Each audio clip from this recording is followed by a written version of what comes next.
à la découverte donc de la une de nos canards de ce matin. À Lyon, on démarre avec le soleil. Voilà, le soleil. Merci beaucoup, Sarah. Nous allons démarrer avec le soleil qui revient aussi sur les questions d'actualité à l'Assemblée nationale. Donc, le passage du Premier ministre à l'Assemblée nationale. Voilà, un jalon dans le renforcement de notre démocratie.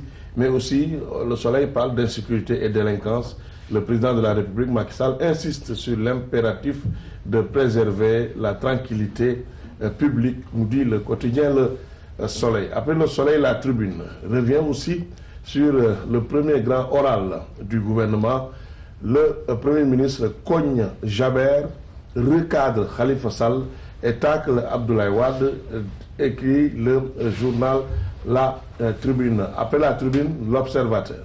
L'Observateur avec les propos polémiques, jugés en tout cas polémiques, de Jean-Félix Pagano, ambassadeur de France au Sénégal. Moi, Pagano, si c'était à redire, je le redirais, dit-il à la une du quotidien L'Observateur. Après l'Observateur, Direct Info. Direct Info, Mohamed John solde ses comptes avec le PDS. Nous ne sommes pas des manipulateurs de la justice. Et puis, coopération portuaire, le port autonome de Dakar et Aropa consolident leurs relations, nous dit le quotidien Direct Info. Après Direct Info, Libération, première séance plénière de questions-réponses à l'Assemblée, le Premier ministre a été intraitable, nous dit Libération. Se prononçant sur l'affaire Suneor, le Premier ministre déclare Abbas Jaber est libre de continuer son investissement ou de quitter.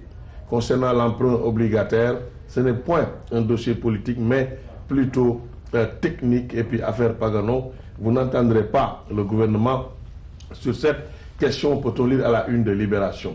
Après Libération, Réumi, le Premier ministre face aux députés. Mohamed John attaque et cogne, titre Réumi quotidien. Après Réumi, le quotidien, le journal quotidien, avec le Premier ministre qui refuse le morcellement de la Suneor, et puis sortie de Pagano, Wade renvoyé à son appel à l'Occident, nous dit le journal Le Quotidien. Après le quotidien, les journaux spécialisés sport, d'abord Stade.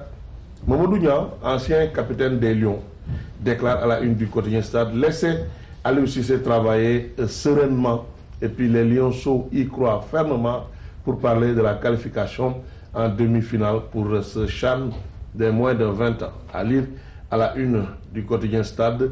Et Sunulamb, Balagaï 2 en veut à Emerson. Je suis très en colère. Il m'a atteint, je suis blessé. Pourquoi je suis retourné aux États-Unis? Je vais le corriger avant de le battre, déclare Balagaï. Numéro 2 à la une de Sunulamb. Voilà pour la revue des titres de ce matin. Et pour les Lionceaux, eh bien, il va falloir batailler dur pour gagner et espérer que les chiffres seront en notre faveur. Les fameuses calculettes. Les fameuses calculettes. On va les sortir. Mais comme nous sommes le pays organisateur, on reste quand même confiant. On espère véritablement faire un bon match et sortir en demi-finale, ce qui nous garantira également une qualification pour le mondial. Merci Aliou. On se retrouve tout à l'heure pour la revue de presse. Merci. Restez avec nous dans un instant. Jeanne et Lucie s'installe autour de cette table. Nous allons parler des questions culturelles, mais aussi des questions qui touchent à l'enfance. À tout de suite.